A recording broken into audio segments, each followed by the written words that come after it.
Hello everyone, in this video we will see about the ambiguity and ambiguous grammar. So a grammar is called as an ambiguous grammar if for any string in a language, first if it has more than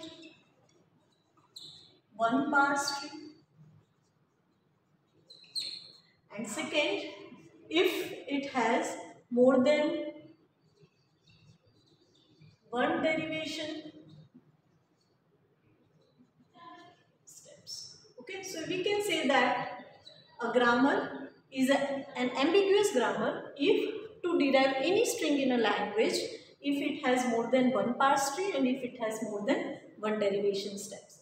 Okay, so let's see it with examples. So let's consider the grammar E to E plus E, E star E or ID. Okay, and let's consider a string for ID plus ID star ID.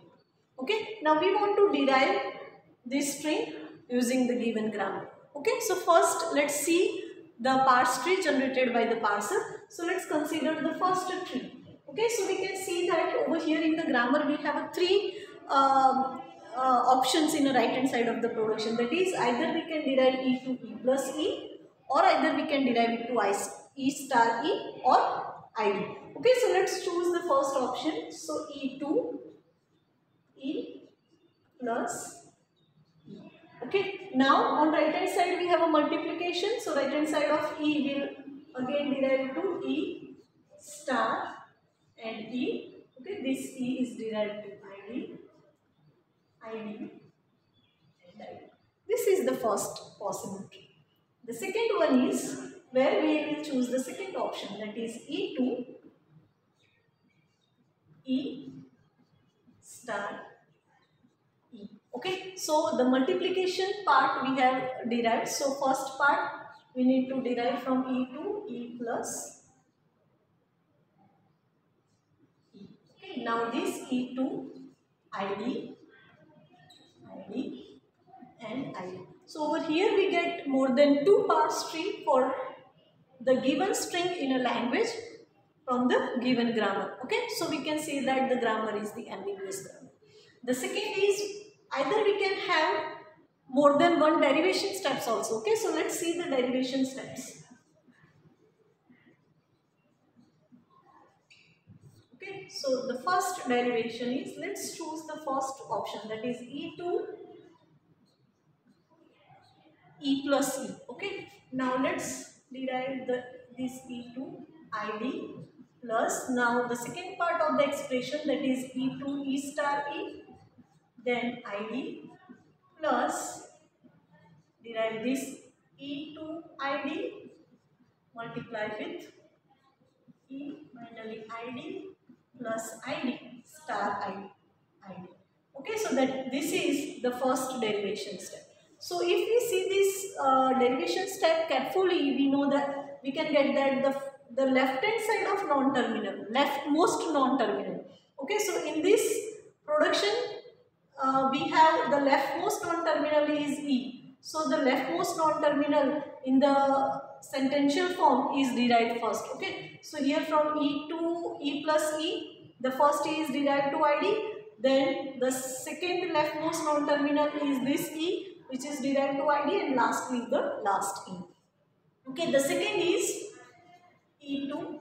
The second option is E to E star E. Okay, first we have derived the string using the first option, that is E to E plus E. Now let's see the second option, that is E to E star E. Okay, now E to E star E, the first E, the leftmost non-terminal is E, so is derived to E plus E and star E. Now first E is ID,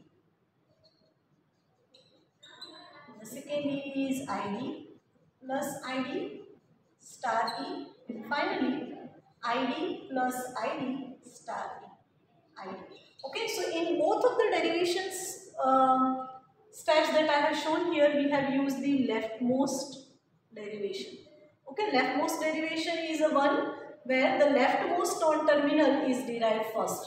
Okay, so here this is the leftmost derivation where first the left hand side of the non-terminal is derived first to derive the string. Okay, so these are the derivation steps. So we get that to derive this string called id plus id star id, we have two derivation steps possible. Okay, as we have a two parse tree.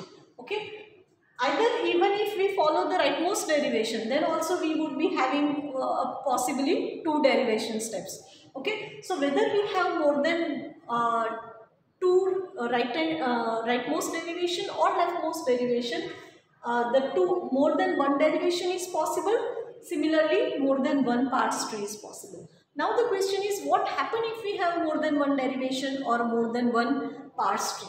So if we see this expression carefully, we'll get that in this expression, this multiplication would be evaluated first. Okay, because the star is having higher precedence over plus. Okay, but when we see this tree, we know that the leafmost node would be evaluated first. So if the parser is generating this tree, then this part would be evaluated first, and then the addition will be performed. So this is correct. But if the parser is generating this tree, in that case first the addition would be evaluated and then the answer is multiplied with their next operand.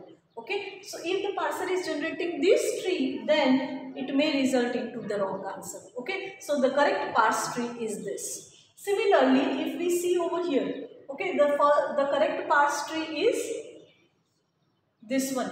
Okay, because in that case only the first multiplication would be evaluated and later on the addition. Okay, so this one is the wrong derivation step. So if the parser is using the correct parse tree, then it is correct, then it will result into the correct answer. But if it go with the wrong parse tree, then it may result into the wrong answer. Okay, and that's the reason the ambiguous grammar is not suitable for the parsing. Okay, or parser cannot work with the ambiguous grammar. Okay, so the scenario where to derive any string, if it has more than one parse tree or if it has more than one derivation step, then that is called as ambiguity. The production rules, okay, are called as ambiguity production rules, and this grammar is called as ambiguous grammar. Okay, so in short, for any grammar to derive any string in a language, if we have more than one parse tree or if it has more than one derivation step, that grammar is called as an ambiguous grammar.